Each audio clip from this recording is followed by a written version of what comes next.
dengan bacaan mat itu artinya apa? Panjang. Mat tabii.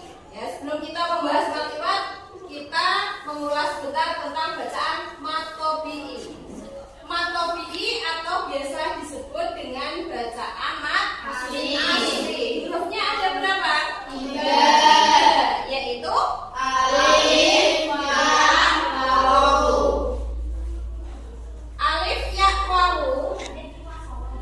Alif, ya, wawu itu sebelumnya ada tanda-tandanya. Kalau alif dibaca mat tabii sebelumnya itu berharokat fathah.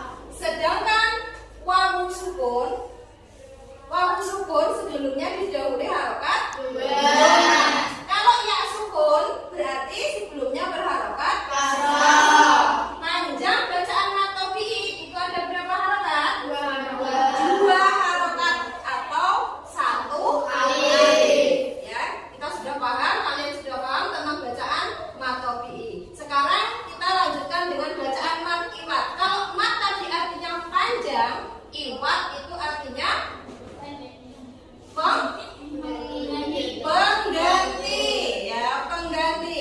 Itu apabila ada harokat fathah tanwin berada di akhir kalimat atau akhir ayat, maka bunyi bacaannya itu tidak bersuara N, tetapi suara N-nya dihilangkan. Contoh,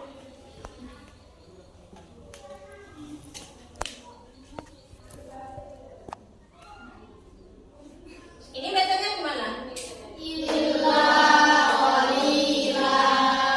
Karena ini waqaf atau berhenti, maka huruf yang awalnya dibaca lan itu suara N-nya dihilangkan menjadi la, 2 harokat. Illa qalila.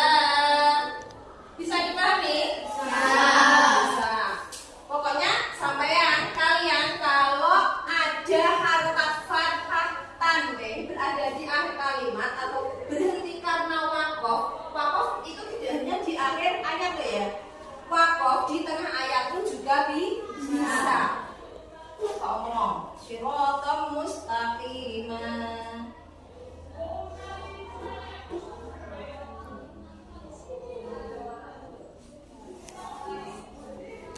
Ini cara membacanya juga sama. Yang dulunya dibaca man, suara N-nya hilang menjadi ma, dibaca 2 harokat. Sekarang kita penerapannya itu ada di surat Al-Anbiya. Sekarang kita baca bersama-sama surat Al-Anbiya ayat 1 sampai dengan 11. Bismillahirrahmanirrahim.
karena ada huruf yang berharokat fathah tanwin berada di akhir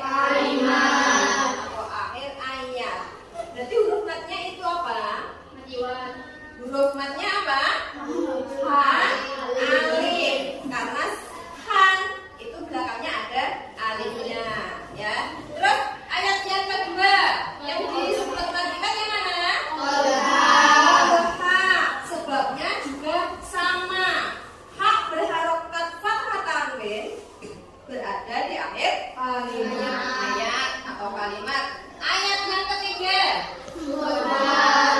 Subha sama juga huruf H berharokat fathah tanwin di akhir ayat. Ayat yang keempat. Nakoa. Huruf apa itu? Ain. Berharokat apa? Fathah tanwin di akhir ayat. Terus selanjutnya ayat ke 5. Yang mana? Matibanya. Huruf ain berharokat fathah tanwin di akhir ayat. Sedangkan di ayat ke-6 itu belakangnya terdapat bacaan apa? Lakanud.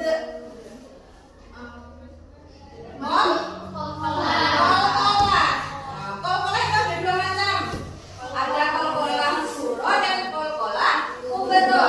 Kalau suro itu berada di tengah ayat atau tengah kalimat, sedangkan kalau kubro itu berada di akhir kalimat. Berarti itu termasuk kolkolah apa?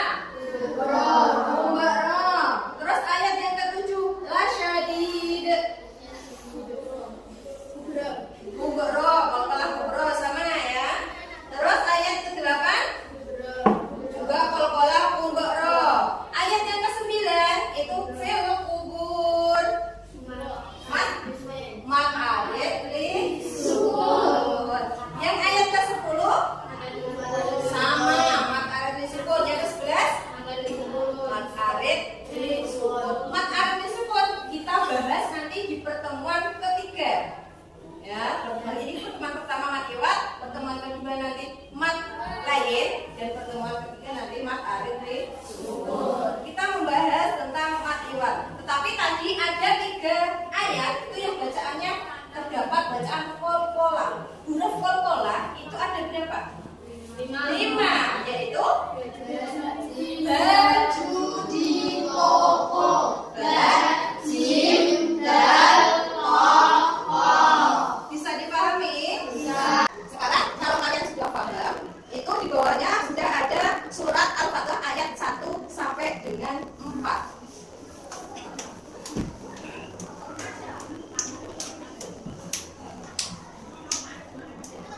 boleh, harus 2 harokat. Oke, bisa dipahami? Bisa.